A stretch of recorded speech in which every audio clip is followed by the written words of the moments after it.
কি কি প্রসাদ নিয়ে আসছে এ সমস্ত দেখতে থাকে।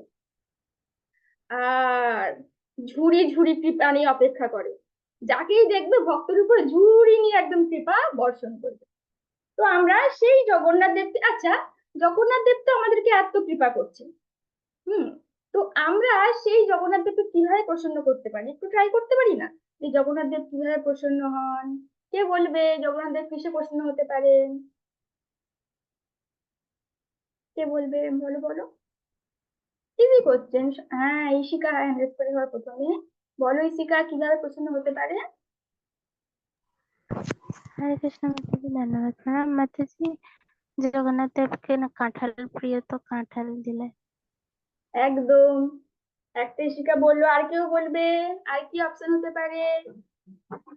ভক্তি। তারপরে সুদীপা হ্যান্ড রেজ করেছে। হ্যাঁ সুদীপা বলো। ভক্তি কে লিখেছে? নামটা চাপা পড়ে গেল গো, দেখতে পেলাম।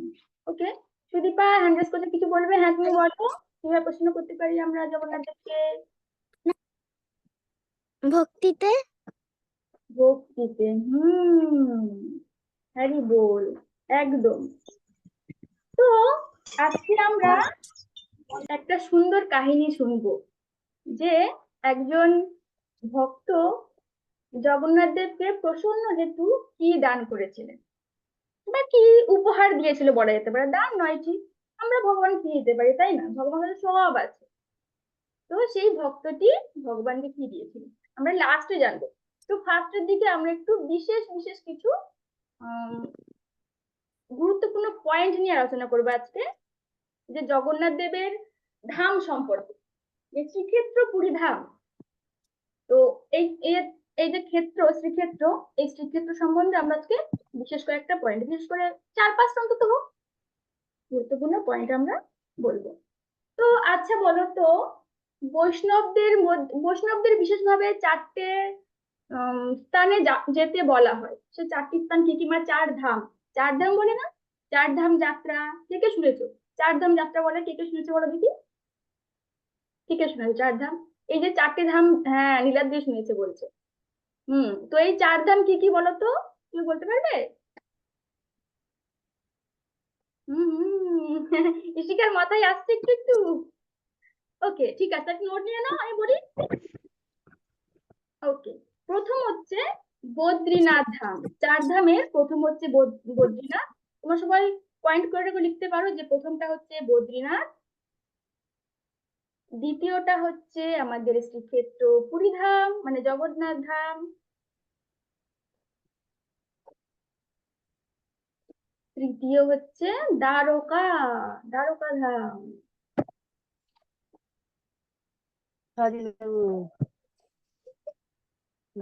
तो हम यहाँ से पता नहीं तो चल दिन भर नहीं একটু स्वाद মিউট ले तो করো मर সুদীপা, তোমার মাইক্রোফোনটা একটু অন আছে, মিউট করো। ওকে, 3টে হয়ে গেল সবার। এবার 4 নম্বর রামেশ্বরম, 4টে হয়ে গেল। এই 4টে ধামদের মধ্যে আমাদের বৈষ্ণবদেরকে যেতে বলে, বৈষ্ণব শাস্ত্রে বলো বা সকল বৈষ্ণবদেরকে বলে অন্তত পক্ষে এই 4 ধামে তো যাওয়াই উচিত। তো এই 4টে ধাম কেন বিশেষ, প্রশ্ন আসতেই পারে, যে এই 4 ধামে যে আমাদেরকে যেতে বলা হচ্ছে, তো এই 4 ধাম কেন বিশেষ, প্রশ্ন আসছে কারো মাথায়? ঠিক আছে, আমি প্রশ্ন তৈরি করে দিই, আমি বলে দিচ্ছি উত্তরটা।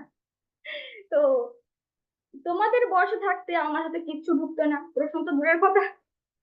তো ওই জন্য আমি বলে দিচ্ছি, ঠিক আছে। তো প্রথম আমরা কোনটা বলেছিলাম, 1 নম্বর বদ্রীনাথ। বদ্রীনাথে ভগবান স্নান করেন। তারপরে দ্বিতীয় ছিল জগন্নাথ ধাম। জগন্নাথ ধামে কি করেন ভগবান, এটা পারবে আশা করি অনেকে, প্রসাদ।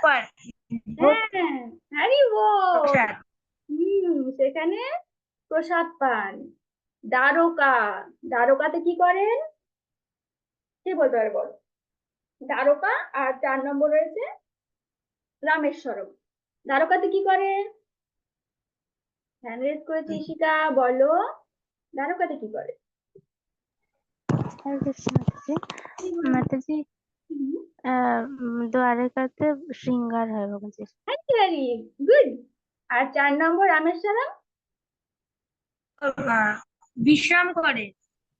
আরে বল, নীরাজি বলছে বিশ্রাম করে। গুড, ওয়াও, আরে বল।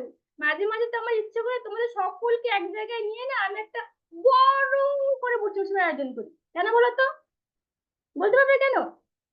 বৈষ্ণব সঙ্গে তেমন আনন্দিত অনুক্ষণ, সদা হয় কৃষ্ণ প্রসঙ্গ। কারণ তোমাদের মুখ থেকে আমি কিছু শুনতে পারবো, সেই কৃষ্ণ প্রসঙ্গ শুনতে পারবো, জানতে পারবো।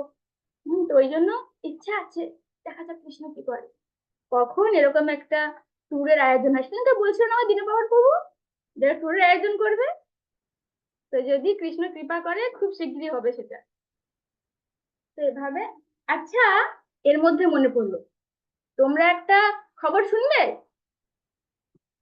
স্পেশাল খবর আছে কিন্তু। যেরকম আজকে জগন্নাথ দেবের বার্থডে, একটা স্পেশাল ডে, তার সঙ্গে কিন্তু আজকে আরেকটা স্পেশাল ডে আছে।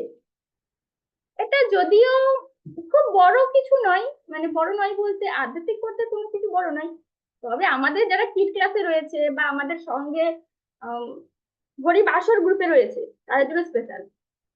আমাদের সৃজা মাতাজি আজকে পানিহাটি আসছেন। কেন বলো তো? এটা কিন্তু আরো বড় একটা সারপ্রাইজ বলতে পারো। যে ওকে, আমি বলে দিচ্ছি, সামনে 30 তারিখে আমাদের পূজা মাতাজির বিবাহ পানিহাটিতে থাকবেন এবার থেকে। এবার তোমরা যারা যারা পানিহাটিতে আসবে প্রভুজির সঙ্গে সাক্ষাৎ করতে, সকলে পূজা মাতাজির সঙ্গে সাক্ষাৎ করতে পারবে। আগে সেই কত দূরে থাকতো বাঁকুড়া, কেউ দর্শন করতে পারতো না মাতাজি। এখন মাতাজি পানিহাটিতেই থাকবে, যারা যারা পানিহাটি আসবে সবগুলো দেখা করতে পারে মাতাজির সঙ্গে। তো আমাদের মাতাজির নবজীবনের জন্য আমরা মাতাজিকে একটু শুভ কামনা জানাতেই পারি। চলো আমরা সকলে মিলে একবার মাতাজির জন্য মহামন্ত্র বলবো, হ্যাঁ? চলো। হরে কৃষ্ণ কৃষ্ণ কৃষ্ণ হরে হরে, হরে রাম রাম রাম হরে হরে। তো আমাদের মাতাজির আগামী জীবন আরো সুন্দর এবং কৃষ্ণ ভাবনাময় হয়ে উঠুক, শ্রীকৃষ্ণের কাছে আমরা এই প্রার্থনা জানাই। ওকে, এবার আমরা আমাদের টপিকে চলে আসি। আমাদের 4 ধাম হয়ে গেল। এরপর আমরা দেখবো যে শ্রীক্ষেত্র। তো শ্রীক্ষেত্রকে আমরা কি কি নামে ডাকি, মানে কি কি নাম রয়েছে এই যে ধামের, শ্রীক্ষেত্র ধামের কি কি নাম রয়েছে কে কে বলতে পারবে? যেরকম জগন্নাথ ধাম একটা হতে পারে, শ্রীক্ষেত্র একটা হতে পারে, দুটো হয়ে গেল। সেরকম আর কি কি হতে পারে কারোর মাথায় আসছে? তো তোমরা এগুলো পয়েন্ট করো তো, কটা নাম হচ্ছে আমাদের, আমরা এখন মনে করি এগুলো। চলো, প্রথমটা হচ্ছে যেটা আমরা বললাম শ্রীক্ষেত্র। তারপরে আমরা পুরীধামও বলি, দুটো হয়ে গেল। তারপরে পুরুষোত্তম ক্ষেত্র, 3টে। আর কার কি মাথায় যাচ্ছে বলো? আজকে আমি তোমাদের থেকে শুনবো।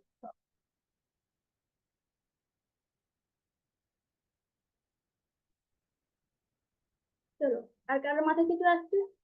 সঞ্চয়িতা মুখে হাত দিয়ে ভাবছে কি হতে পারে। ওকে, অম্লান, মাথা চুল করছো, মনে পড়ছে না? তিতলি কি ব্যাপার? ওকে, তাহলে আমি আর কটা বলবো। চলো তাহলে আমরা বলছি। আমাদের কিন্তু এখানে একজন রয়েছে, তার নামেও কিন্তু একটা নাম রয়েছে। নীলাদ্রি কোথায় গেল? নীলাদ্রি দেখতে পাচ্ছি না কেন? নীলাদ্রি কোথায়? নীলাদ্রি, নীলাদ্রিও কিন্তু জগন্নাথ ধামের একটি নাম। কোথায় গেছে নীলাদ্রি? আমি এখনো খুঁজে পাইনি নীলাদ্রিকে। এই তো, হ্যাঁ দেখতে পেয়েছি। ওকে, ঠিক আছে। তো আরেকটা হয়ে গেল নীলাদ্রি। নেক্সট হচ্ছে নীলাচল। হ্যাঁ, এরকম হচ্ছে, যা জানতাম তো, বলা হয়নি। ঠিক আছে, নোট করে রাখো, আমরা পরের সপ্তাহে এগুলো কুইজ দেব।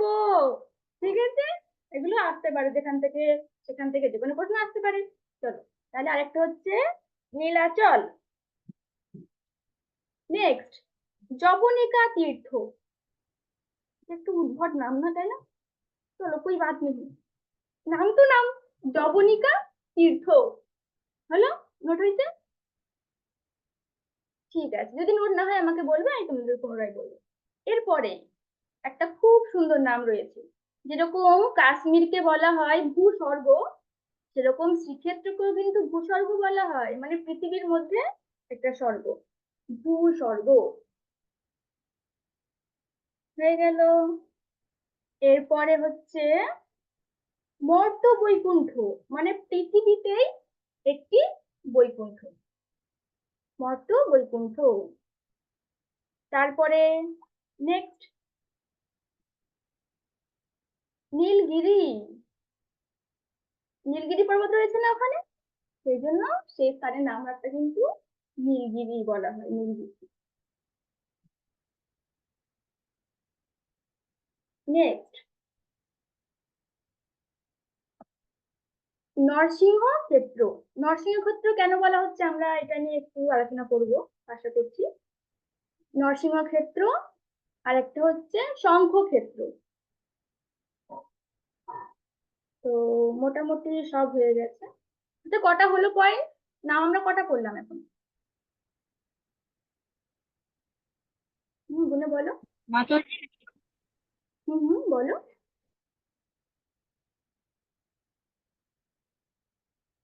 বলো, আমরা কটা নাম লিখেছি এখন ইতিমধ্যে? হরে কৃষ্ণ মাতাজি, 11টা। 11টা। 11টা, ওকে, তার মানে সবটা সম্পন্ন। এবারে আমরা আসি এই যে নামের মাহাত্ম্য, কেন এই নামগুলো দেওয়া হয়েছে। আমরা যদিও সবটা বলতে পারবো না, 11টা তো একদিনে বলা সম্ভব নয়, তো আমরা চেষ্টা করবো কয়েকটা অন্তত আমরা এখানে আজকে আলোচনা করতে পারি।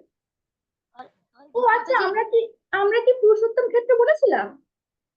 একদম প্রথমে পুরুষোত্তম ক্ষেত্র, ওকে ঠিক আছে, তাহলে আমরা পুরুষোত্তম ক্ষেত্র দিয়ে শুরু করি। তো পুরুষোত্তম ক্ষেত্র কেন বলা হচ্ছে?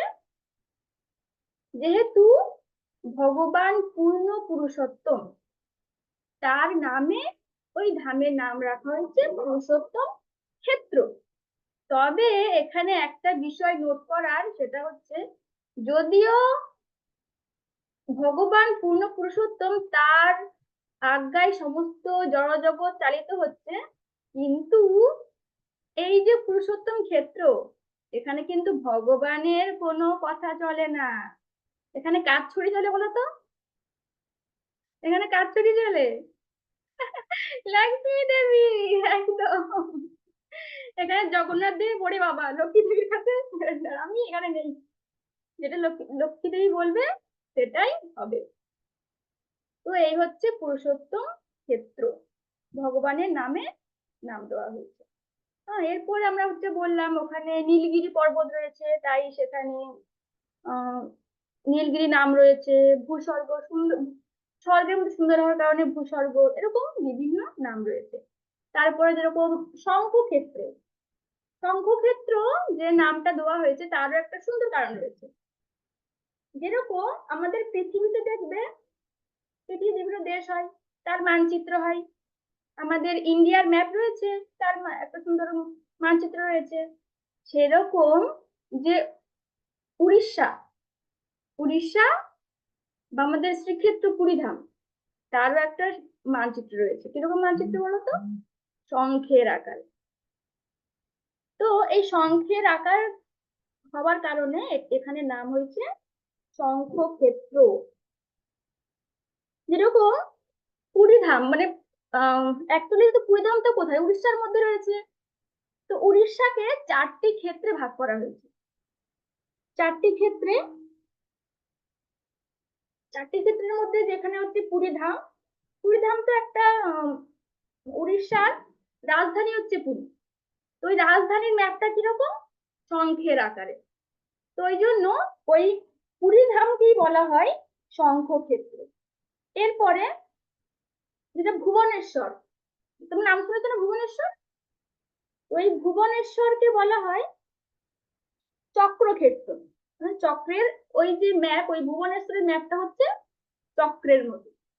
তো ওই জন্য ভুবনেশ্বরকে বলা হয় চক্রক্ষেত্র। এরপরে যশপুরাকে বলা হয় গদাক্ষেত্র। তারপরে কোণার্ক, কোণার্ক নামক স্থান রয়েছে, সেটাকে বলা হয় পদ্মক্ষেত্র। মানে হরে কৃষ্ণ মাতাজি।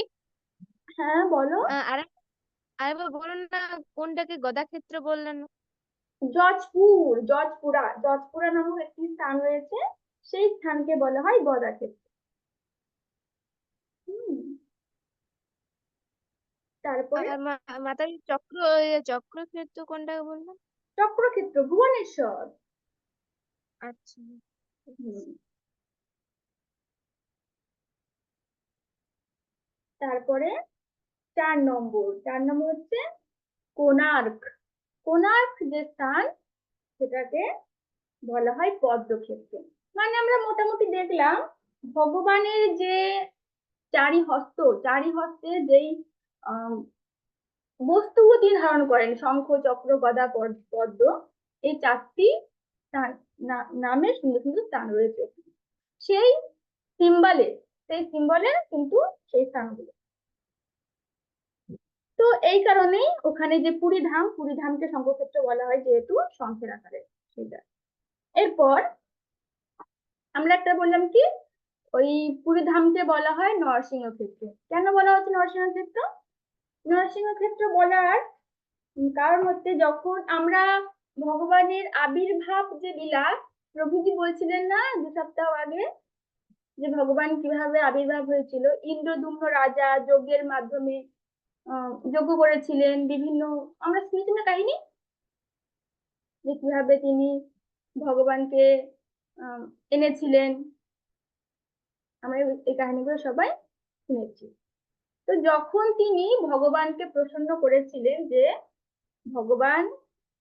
ভগবানের যে ক্ষেত্র, সেই ক্ষেত্রকে তিনি এই মর্তধামে প্রকাশ করবেন, সে মন্দির বানিয়ে সুন্দর করে জনসমক্ষে প্রকাশ করবেন। এবারে তিনি যথারীতি ভগবানের জন্য মন্দির স্থাপন করলেন। মন্দির স্থাপন করার পর এখন সেখানে স্বাভাবিক কি হয়, আমরা যখন আমরা দেখি না ঘর তৈরি হয়, এক একটা ঘর বাড়ি বা বিল্ডিং তৈরি হয়, তখন কি হয় সেখানে বড় বড় যজ্ঞ করে। এখন সাক্ষাৎ ভগবানের জন্য একটা মন্দির তৈরি হচ্ছে, এখানে মঙ্গলময় যজ্ঞ হবে না, তা কি হয়, একটা বিশাল বড় করে যজ্ঞের আয়োজন করেছে রাজা ইন্দ্রদ্যুম্ন। সেই যজ্ঞের পুরোহিত কে ছিল? সাক্ষাৎ ব্রহ্মা। সেই ব্রহ্মলোক থেকে তাকে আমন্ত্রণ জানানো হয়েছিল।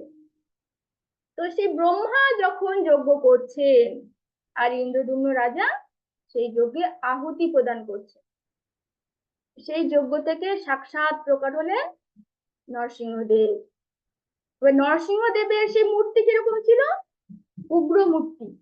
হ্যাঁ, নৃসিংহদেব একদম বেশ উগ্র ভাবে রয়েছে, মাথার উপরে শেষ নাগ, তার অজস্র ফণা ধরে রয়েছে, কিন্তু কোলে লক্ষ্মী দেবী ছিলেন। তো এই যে মূর্তিটা দেখে তখন ইন্দ্রদ্যুম্ন রাজা ভয় পেয়ে গেছে, ওরে বাবা এরকম মূর্তি, আমি পূজা করছিলাম সৌম্য জগন্নাথ দেবকে, যেখানে প্রকট হলো সাক্ষাৎ নৃসিংহদেব। তাই নৃসিংহদেব কেন প্রকট হয়েছিলেন? যেহেতু সেই ধামকে রক্ষা করতে হবে। আমাদের মায়াপুরে রয়েছে না ধামকে রক্ষা করার জন্য দুষ্টদের হাত থেকে, তো সেরকম জগন্নাথ যে ধাম, সেখানে দুষ্টদের হাত থেকে রক্ষা করার জন্য আগে থেকেই নৃসিংহদেব প্রকট হয়েছেন সেই যজ্ঞ থেকে। এখন তো রাজা ইন্দ্রদুম্ন খুব ভয় পেয়ে গেছে। তো ভক্তবৎসল ভগবান তো বলছে, ওরে বাবা আমি তার ভালোর জন্য, তার মঙ্গলের জন্য আবির্ভাব হয়েছি, সে আমাকে দেখে ভয় পেয়ে যাচ্ছে। এখন তাড়াতাড়ি করে বলছে, না না না ভয় পেও না, আমি নারায়ণ। আবার সুন্দর চতুর্ভুজ রূপ ধারণ করলেন, শান্ত একদম খুব স্নিগ্ধ এই রূপটা ধারণ করলেন। তারপরে ইন্দ্রদুম্ন রাজা, এই তো এবারে আমার চোখগুলো শান্তি হচ্ছে। তো এভাবে সেই জায়গাটার নাম পড়লো নৃসিংহ ক্ষেত্র। তো আমাদের এরকম 11টা নাম পড়ার আরো নাম রয়েছে, যেগুলো আমরা শুনেছি সেভাবে আমরা নোট নিয়েছি। তো এরকম সমস্তটার নাম রয়েছে। এই যে পুরী, পুরী আমরা একটা এরিয়া মাপি না কত কিলোমিটার, পুরী ক্ষেত্রের যে তার বিস্তার, পুরীর যে বিস্তার, সেটা হচ্ছে 10 যোজন। 10 যোজন মানে যদি আমরা আমাদের চলতি ভাষায় বলি, 120 কিলোমিটার। বোঝা গেল? কুরুক্ষেত্রের বিস্তার কত? 120 কিলোমিটার। তোমরা যদি এগুলো অন্যদেরকে বলো, বলবে কি রে তোরা এত তথ্য কোত্থেকে পেলি? তো ভক্তরা ভগবানের সমস্ত তথ্যই জানে। বর্তমানের যুগে যারা বিশেষ করে যারা জড়বাদী বলবো, তারা নিজেদের ঘর বাড়ি কত একর সেটা খুব ভালো জানে, মন্দির না জানলেও। কিন্তু ভক্তরা ভগবানের যে সমস্ত ভগবানের সঙ্গে সম্বন্ধীয় যা কিছু, সেগুলো সব পুঙ্খানুপুঙ্খ ভাবে তথ্যগুলো আহরণ করেন। তো ভগবানের যে শ্রীক্ষেত্র পুরীধাম, তার বিস্তার হচ্ছে 120 কিলোমিটার। এর মধ্যে ভগবানের মন্দিরটা রয়েছে, এটা কত কত কিলোমিটার রয়েছে? এটা হচ্ছে 4 লক্ষ স্কোয়ার ফিট। এবার 4 লক্ষ স্কোয়ার ফিট থেকে কতটা মাপা যাবে, এটা সত্যিকার আমারও জানা নেই, তবে আমরা জেনারেল ভাবে জেনে রাখতে পারি 4 লক্ষ স্কোয়ার ফিট, মানে 4 বর্গাকার, যে আমরা ফিট ধরি সেরকম ফুট ফুট বলা যেতে পারে। 4 লক্ষ স্কোয়ার ফুট হচ্ছে মন্দিরের আয়তন, যেমন জগন্নাথ মন্দির তার আয়তন। এর মধ্যে দেওয়াল রয়েছে 45টা, যা 22 ফুট করে লম্বা।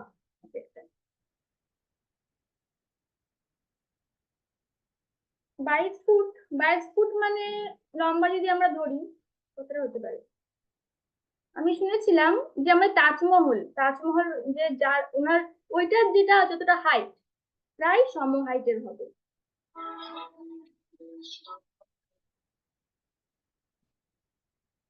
তো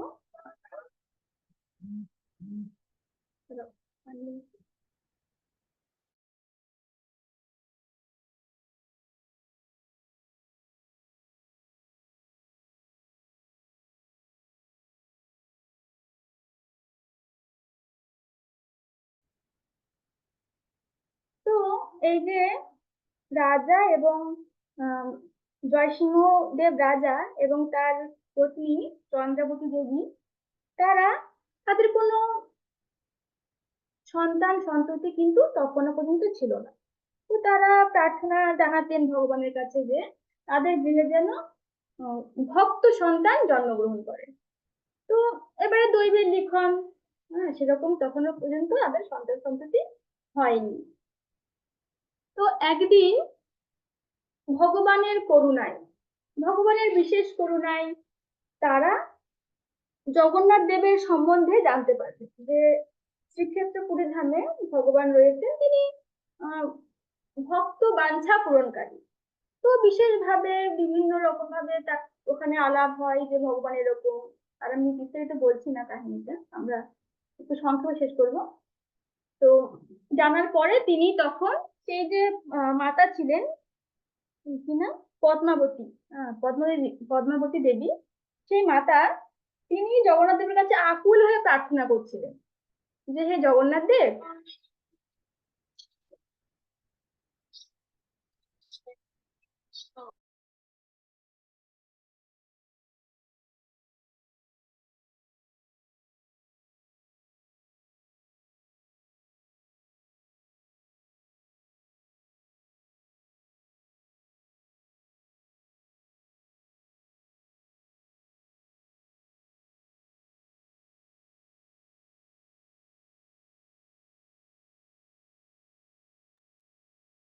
আচ্ছা। তো তারপরে তিনি যখন প্রার্থনা জানালেন ভগবানের কাছে যে হে ভগবান, আপনি আমাকে আমার সন্তান দিন যিনি ভক্ত হবে, এবং আমি শুধু সন্তান নয়, তিনি কিন্তু বিশেষভাবে কন্যা সন্তান প্রার্থনা করলেন যে সেই সন্তানকে আমি তোমার চরণে অর্পণ করতে চাই। এভাবে তিনি যখন খুব করজোড়ে কায় মনোবাক্যে ভগবানের চরণে প্রার্থনা জানালেন, আমাদের ভক্ত বৎসল ভগবান জগন্নাথ দেব সেই প্রার্থনা মঞ্জুর করলেন। অচিরেই সময়ের সঙ্গে তার একটা সুন্দর ফুটফুটে কন্যা জন্ম নিল। সেই কন্যার তিনি নাম রাখলেন বিষ্ণুপ্রিয়া। তোমরা শুনেছো বিষ্ণুপ্রিয়ার কাহিনী? তো এই বিষ্ণুপ্রিয়া ছোট্ট থেকেই খুব ভক্তিমতী ছিলেন, প্লাস তিনি ছিলেন অপরূপা সুন্দরী। মানে তাকে একবার যে দেখবে প্রায় মূর্ছিত হয়ে যাবে, এরকম আর কি। কেন হবে না? তিনি হচ্ছেন কৃষ্ণের প্রিয়া। হ্যাঁ, তার মা কিরকম প্রার্থনা করেছিল, যেন ভক্ত হয়। তো ভক্ত মানে ভগবানের প্রিয়। তাহলে এবার যেরকম ভক্তিময় কন্যা চেয়েছেন, তো সেই ভগবানের এত প্রিয়া একজন খুব ভালো ভক্ত সেই ঘরে জন্ম নিলেন। তিনি লক্ষ্মী দেবীর মতনই সুন্দর এবং গুণবতী, যাকে বলে 64 কলায় পরিপূর্ণ। তিনি যখন কীর্তন করতেন, সমগ্র রাজ্যবাসী সবকিছু ভুলে যেত, যে এত সুন্দর করে রাজকুমারী কীর্তন করছেন। এবারে এমনও হতো, যখন রাজকুমারী তার রুম ছেড়ে বাইরে এসে দাঁড়াতেন, ধরো বাগিচায় এসে দাঁড়াতেন, তাকে স্পর্শ করে যে পবন দেব বয়ে যেত, সেই পবন দেব যদ্দূর যদ্দূর যাবে, সেই পবন দেব সবাইকে বলে বলে যাবে, তোমরা এখন কি কাজ করছো, ওগুলো ছাড়ো, দেখো রাজকুমারী বেরিয়ে এসেছে, তাকে দেখো। এমন এত সুন্দর করে বলছে কাহিনীগুলো, যে সূর্যমুখীকে ডেকে বলছে পবন দেব, ও সূর্যমুখী, তুমি সূর্য দিয়ে কি ঘুরে আছো, দেখো আমাদের রাজকন্যা বেরিয়ে এসেছে, সূর্যের থেকেও সুন্দর দেখতে। তো সূর্যমুখীও তারপরে সূর্যকে ছেড়ে সেই রাজকুমারী বিষ্ণুপ্রিয়াকেই দেখতে। আর আমাদের ভোমরা ভোমরা কি করে, ফুলে ফুলে ঘুরে বেড়ায়, কিন্তু সেই রাজকুমারী এত সুন্দর ছিল, ফুলের থেকেও সুন্দর। আর ভোমরা ফুল ভুলে গিয়ে ওই রাজকুমারী চারদিকে ঘুরঘুর করে বেড়াতে। এরকম এত সুন্দর আমাদের রাজকুমারী, ও মানে বিষ্ণুপ্রিয়া, এত সুন্দর দেখতে ছিল। তো এইভাবে সময় যাচ্ছে, দিন যাচ্ছে, বছর যাচ্ছে, রাজকুমারী ধীরে ধীরে বড় হয়ে উঠেছে। এবারে সময়ের সাথে তার মাতা একদিন অসুস্থ হয়ে পড়লেন। তো অসুস্থ যখন হয়ে পড়েছেন, সেই রাজকুমারী খুব আন্তরিকতার সঙ্গে তার মায়ের সেবা যত্ন করছেন, যাতে মা একটু সুস্থ হয়ে ওঠে। কিন্তু কি করার, কোনোভাবেই তার মাকে সুস্থ করা যাচ্ছে না। যখন সুস্থ করা যাচ্ছে না, একটু বিষ্ণুপ্রিয়া দেবী একটু মন খারাপ করে বসে আছেন। এমন সময় যে রাজপ্রাসাদের বাইরে থেকে একটা সুন্দর কীর্তন কীর্তন ভেসে আসছে তার কানের মধ্যে। যখন ভেসে আসছে, তিনি ভাবছেন এত সুন্দর করে কে ভজন গাইছে, কীর্তন ভগবানের ভজন গাইছে। তিনি দৌড়ে দেখতে গেলেন, পুরো রাজমহল থেকে বেরিয়ে আসেনি, রাজমহলের ওপর থেকে জানলা দিয়ে দেখছেন যে কে এত সুন্দর করে ভজন গাইছেন। বেরিয়ে দেখছেন যে একজন সন্ন্যাসী, পূজারীর বেশে, মানে পূজা, তুমি তো বুঝতে পারছেন না যে উনি পূজারী না সন্ন্যাসী, যেহেতু তিনি গেরুয়া বস্ত্র করেছিলেন। উনি দেখলেন যে একজন গেরুয়া বেশধারী, তিনি রাজপথ ধরে এগিয়ে আসছেন। যথারীতি তিনি কি করলেন, তার যারা সহচারী ছিলেন সকলকে আদেশ দিলেন, তোমরা যাও, গিয়ে খোঁজ নাও তিনি কে, যিনি এত সুন্দর করে ভজন গাইছিলেন রাস্তার মধ্যে। তো সেই পরিচারিকারা সময়ের সঙ্গে তথ্য নিয়ে এলেন, তারা হচ্ছে জগন্নাথ দেবের সেবক। তারা প্রসাদ নিয়ে এসছেন পুরী ধাম থেকে। কার জন্য? না, বিষ্ণুপ্রিয়া দেবীর মাতার জন্য। কার আদেশে? সাক্ষাৎ ভগবানের আদেশে। ভগবানের আদেশে তিনি কোনো ভক্তের মাধ্যমে তথ্য প্রদান করলেন যে তোমরা যাও, জয়পুরের রাজকুমারীকে এই প্রসাদগুলো দিয়ে এসো, এবং বলবে তিনি যেন এই প্রসাদগুলো খুব যত্নের সহিত তার মাকে খাইয়ে দেয়। তাহলে আমার আশীর্বাদে খুব শীঘ্রই তার মা সুস্থ হয়ে উঠবেন। যেহেতু বিষ্ণুপ্রিয়া দেবী খুব মনে দুঃখ পাচ্ছিলেন, তো ভক্ত বৎসল ভগবান সেটা সহ্য করতে পারছিলেন, ওই জন্য চটজলদি তার উপায় খুঁজে দিলেন। সেভাবে তিনি যেরকম আদেশ করেছিলেন, সেই সেবক সেটা গিয়ে বিষ্ণুপ্রিয়া দেবীকে বলেন, এবং বিষ্ণুপ্রিয়া দেবী যখন সে প্রসাদ হাতের মধ্যে নিয়েছে, তিনি তো চমকে গেছেন, পুরো তার রূপ খাড়া দিয়ে দিয়েছে, যে মানে এত চমৎকার, মানে তিনি মনে হলো গায়ের মধ্যে কারেন্ট দিয়ে গেল কেউ, এত চমৎকার একটা তিনি অনুভব করছিলেন, যেটা কি হলো। চিন্ময় অনুভূতি তো, তাই এটা আমাদের তো সেরকম অনুভূতি নেই, ওই যে আমরা বুঝতে পারি না যে এটা এরকমটা ঠিক কিরকম হতে পারে। কিন্তু কারেন্ট শট তো আমরা কম বেশি সকলে খেয়েছি। কে খেয়েছো বলো কারেন্ট শট? কে খেয়েছো? কেউ খেয়েছো এখানে? হ্যাঁ, ইশিকা খেয়েছে। আর কেউ খেয়েছো? আমিও খেয়েছি। হ্যাঁ, অনেকে খেয়েছে, অনেকে হাত তুলছে। আরে বলে আস্তে আস্তে হাতগুলো উঠছে। ওকে, মানে ছোটবেলায় দুষ্টুমি করতে করতে কম বেশি সবাই খায়। তো সেটা একটা অনুভূতি কেমন ছিল? ঝটকা, পুরো হাই ভোল্টেজ। তো সেরকম প্রায় প্রায়, কিন্তু সেরকম নয়, এটা তো জড়জাগতিক ঝটকা আর সেটা চিন্ময় ঝটকা। পার্থক্য তো অবশ্যই রয়েছে, তবে সেটা মধুর ঝটকা। তো সেরকম যেন তার পুরো সর্বাঙ্গে কিছুক্ষণ যেন তড়িৎ খেলে গেছে, যে ফট করে এটা কেমন অনুভূতি। কিন্তু সেই অনুভূতির কথা ব্যক্ত করা যায় না, কেউ বুঝবেও না, কেউ সেটা বিশ্বাসও করবে না।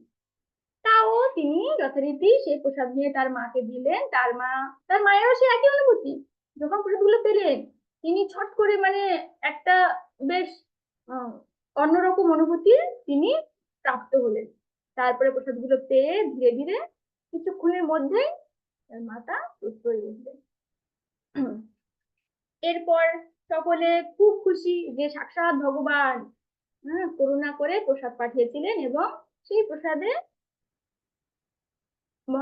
মহারানী সুস্থ হয়ে উঠলেন। এবারে সেই যে সেবক যিনি শ্রীক্ষেত্র থেকে এসেছিলেন, তিনি আবার ফিরে যাচ্ছেন শ্রীক্ষেত্র। তো তখন রাজা খুশি হয়ে অনেক ধন দৌলত দিলেন। যেহেতু সেবক অনেক কষ্ট করে এসেছিলেন, তাকেও কিছু পারিশ্রমিক দেওয়া হলো, কিছু উপহার দেওয়া হলো, ভগবানের জন্য কিছু উপহার পাঠানো হলো। এরকম পাঠাচ্ছেন। আর এখন রাজকুমারী বসে বসে ভাবছেন যে আমি কি দেব? আমার বাবা তো রাজকোষ থেকে এত এত ধন সম্পদ দিল, কিন্তু আমি কি দেব? চিন্তা করছেন। ভাবতে ভাবতে ভাবতে ভাবতে তিনি একটা উপায় বের করেছেন, অনন্য উপায়। তো তিনি কি দিলেন? তিনি একটা সুন্দর পত্র পাঠালেন, ভোজপত্র। ভোজ পাতার মধ্যে একটা গাছের যেরকম বট পাতা হয়, সেরকম ভোজ পাতার মধ্যে একটা সুন্দর করে শ্লোক লিখলেন। নিজের অন্তরের প্রেম নিবেদন করে একটা শ্লোক লিখেছেন সংস্কৃতে। সেই শ্লোকটা পাতার মধ্যে লিখে পাতাটাকে একটা সুন্দর বক্সের মধ্যে কভার করে ওই যে সেবক এসেছিল সেই সেবককে দিয়েছেন। দিয়ে বলছেন, তুমি খেয়াল রাখবে যেন এই বক্সটা সরাসরি ভগবানের কাছে যায়, সাক্ষাৎ ভগবান জগন্নাথ দেবের কাছে যায়, অন্য কারো হাতে তুমি কিন্তু এটা দেবে না। এভাবে তিনি বলে দিলেন। তো সেই সময় বলি ঠিক আছে, আমি গিয়ে ভগবানকেই দেবো। তো বলে তোলে কিন্তু বেরোলেন, কিন্তু বেরিয়ে মাঝ রাস্তা পর্যন্ত যখন পৌঁছেছেন, তিনি ভাবছেন রাজকুমারী চাইলে বহু কিছু দিতে পারতো, কিন্তু একটা বক্স দিল। এবারে এই বক্সে কি থাকতে পারে? নিশ্চয়ই বহু মূল্য কিছু আছে, আমি দেখি একটু বক্সটা খুলে কি রয়েছে সেখানে। এবার খুলেছে, খুলে কি দেখছে না একটা ভোজপত্র। এবার গেছে, মাথাটা গরম হয়ে তার, বলে আমি এখান থেকে বয়ে বয়ে সেই শ্রীক্ষেত্র নিয়ে যাবো জয়পুর থেকে একটা পাতা। বলছি রাজকুমারী মাথায় খারাপ হয়ে গেছে। বলছে আমরা খেতে কাজ নিয়ে যাবো এটা আমি এখান থেকে, বলে মাঝ রাস্তায় ফেলে দিয়েছে সেই বক্সটা। ফেলে দিয়ে ঘরে চলে গেছে। ঘরে গিয়ে কুড়িধামে গিয়ে খাটের মধ্যে গিয়ে ঘুমিয়ে পড়েছে। রাত হয়ে গেছে, ঘুমিয়ে পড়েছে। আর এদিকে জগন্নাথ দেব রেগে বসে আছে। আচ্ছা, আমার লাভ লেটার ফেলে দিয়ে চলে আসো। আচ্ছা ঠিক আছে, হচ্ছে তোমার দাঁড়ো। জগন্নাথ দেব সেই সেবক যিনি ঘুমোচ্ছিলেন তার স্বপ্নে এসেছেন। এসে বলছেন, কি ব্যাপার রে? নিজে তো খুব পারিশ্রমিক গুলো আখের গুছিয়ে নিয়ে চলে এসেছে পকেটে করে, আর আমার বহুমূল্য সম্পদটাকে ফেলে চলে এসেছো, ব্যাপারটা কি? তা বলছে, প্রভু প্রভু প্রভু প্রভু, ওখানে তো কিছু ছিল না। তুমি কি করে জানবে ওখানে কি ছিল না কি ছিল না? ওটা আমার জিনিস, আমি বুঝবো, তুমি কেন খুলবে? সরি, ভুল হয়ে গেছে, আর আর হবে না। বলছে হবে না, তোমার দেখাচ্ছি মজা। তারপরে বলছে, তুমি যাকে ফেলে দিয়ে চলে এসেছো মূল্যহীন ভেবে, তুমি মন্দিরে গিয়ে দেখবে পরের দিন সেই পত্রকে আমি আমার হৃদয়ে ধারণ করে রেখেছি। তাহলে আমার কাছে সেটা কত দামি জিনিস ছিল। আর এখন এটা দেখা মাত্রে যে ভগবানের যে ক্রোধ, সেই সেবক দেখেছিল, ভয়ের চোটে তার ঘুম ভেঙে গেছে। ভাবছি এটা স্বপ্ন দেখলাম না সাক্ষাৎ ভগবান সত্যি সত্যি এসেছিল। এখন তো সেটাকে তো দেখতে হবে যে বিষয়টা কি হচ্ছে। তো পরের দিন সকাল যখন হয়েছে, তিনি গেছেন ভগবানকে দর্শন করতে। গিয়ে যখন দরজা খুলেছে, দেখে সত্যি সত্যি ভগবান তার হৃদয়ে সেই পত্র, সেই ভোজপত্রটা ধারণ করে রেখেছে। তারপরে এখন সকলে তো মানে একটা বিস্ময়কর বিষয় হয়ে গেল, একদম সাক্ষাৎ গর্ভগৃহে পাতা করতে চলে এলো একটা। আর ভগবান হৃদয়ে ধরে রেখেছেন যে পাতাকে, পাতার মধ্যে কি আছে? সেই সেবক বুঝতে না পারলেও সেই যে মুখ্য পুরোহিত ছিল সেই মন্দিরে, তিনি কিন্তু বিষয়টা বোঝার প্রয়াস করছেন যে কি আছে, একটু ভালো করে দেখি তো গিয়ে। তারপর সেই পাতাটা নিয়েছেন, নিয়ে দেখছেন সেখানে কি আছে। তোমরা দেখবে কি লেখা ছিল ওখানে? দেখবে? ওকে, দেখো, আমি তোমাদেরকে স্ক্রিন শেয়ার করে দেখাচ্ছি কি ছিল।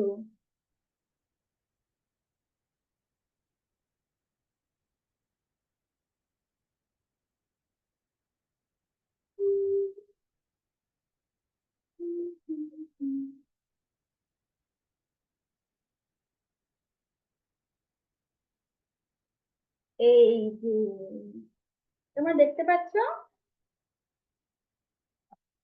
সেই পত্রে এই শ্লোকটা লেখা ছিল।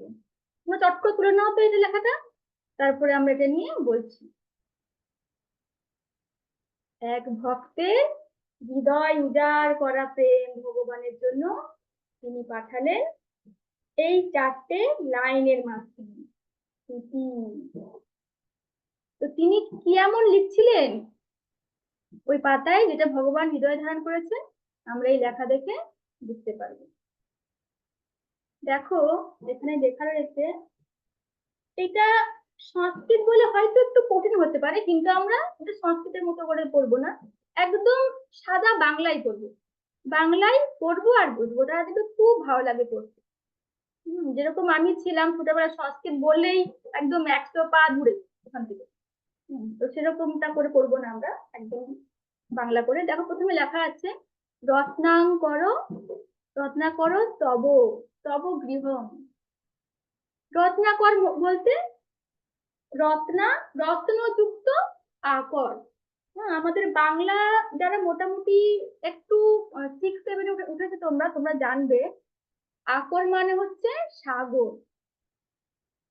আকর মানে সাগর। রত্ন আকর মানে রত্নের সাগর। রত্ন তো সাগরেই তৈরি হয়, তাই না? তো সেই সাগরে যার গৃহ, বলছে দেখো, রত্নাকর তব গৃহং, তোমার গৃহ।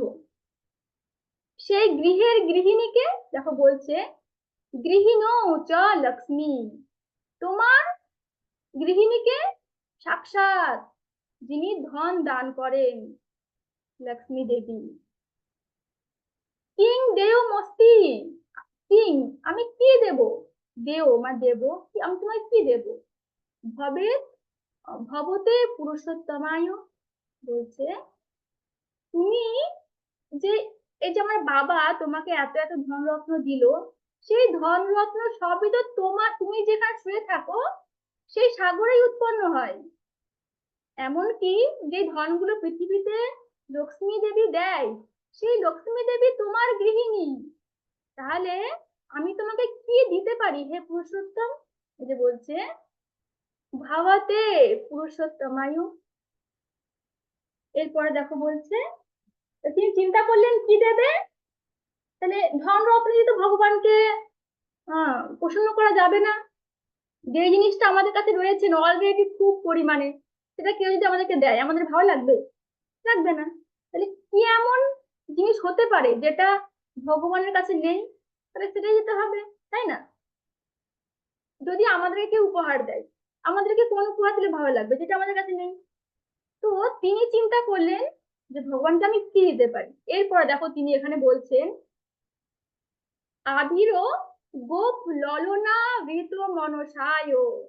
কি বলছে যে তুমি যখন বৃন্দাবনে লীলা বিলাস করতে এবং সেই বৃন্দাবন ত্যাগ করে যখন তুমি দ্বারকায় আসছিলে, তখন সেই ব্রজবাসী মানে আমাদের শ্রীমতী রাধারানী সহ বিভিন্ন যারা ব্রজ গোপিকারা ছিল, তারা কি করেছিল, কৃষ্ণের মনটা চুরি করে বৃন্দাবনেই রেখে দিয়েছিল। ওটা নিয়ে আর আসতে পারেনি দ্বারকাতে। তো কৃষ্ণের মনটা কোথায়? বৃন্দাবনে রয়ে গেছে। এখন কৃষ্ণের কাছে কি নেই? মনটাই নেই, আর সবই আছে। তোমার জগন্নাথ দেবকে এখানে বলছে যে তোমার কাছে সমস্ত কিছু আছে, কিন্তু নেই শুধু তোমার মনটা। তাই কি করছি, আমি আমার মনটাকে তোমার চরণে দিচ্ছি। হ্যাঁ, এই যে বলছে দেখো, দত্তং মনস দিচ্ছি, দত্তং মনস তদনু আমার, তদনুমে কৃপয়া কৃপা করে গৃহান গ্রহণ করো। হরি বল। কত সুন্দর লাভ বেটার, হ্যাঁ, হরি হরি। আচ্ছা, এরপর তাহলে আজ রাতে আমরা কে কে লিখবো লাভ লেটার বলো ভগবানের জন্য? কে কে লিখছো একটু হাত তোলো তো দেখি। ঠিক আছে, আমি সংস্কৃত না হোক বাংলাতে লিখতে পারি, তাই না? 4 লাইন না হোক 2 লাইন লিখতে পারি। কে কে লিখছো বলো দেখি, একটু হাত তোলো আমি দেখি। হ্যাঁ, সঞ্চয়িতা হাত তুলেছে, ঈশিকা হাত তুলেছে, সঞ্চিতা হাত তুলেছে, আমি 3টে হাত দেখতে পাচ্ছি। বাকিরা হাত তুলছো? তখন তো ভিডিও অফ, আমি দেখতে পাচ্ছি না। আচ্ছা, তোমরা যারা যারা শুনছো সকলে কিন্তু হ্যাঁ, কীর্তিকা হাত তুলেছে। তো একটু হলো লেখার চেষ্টা করো।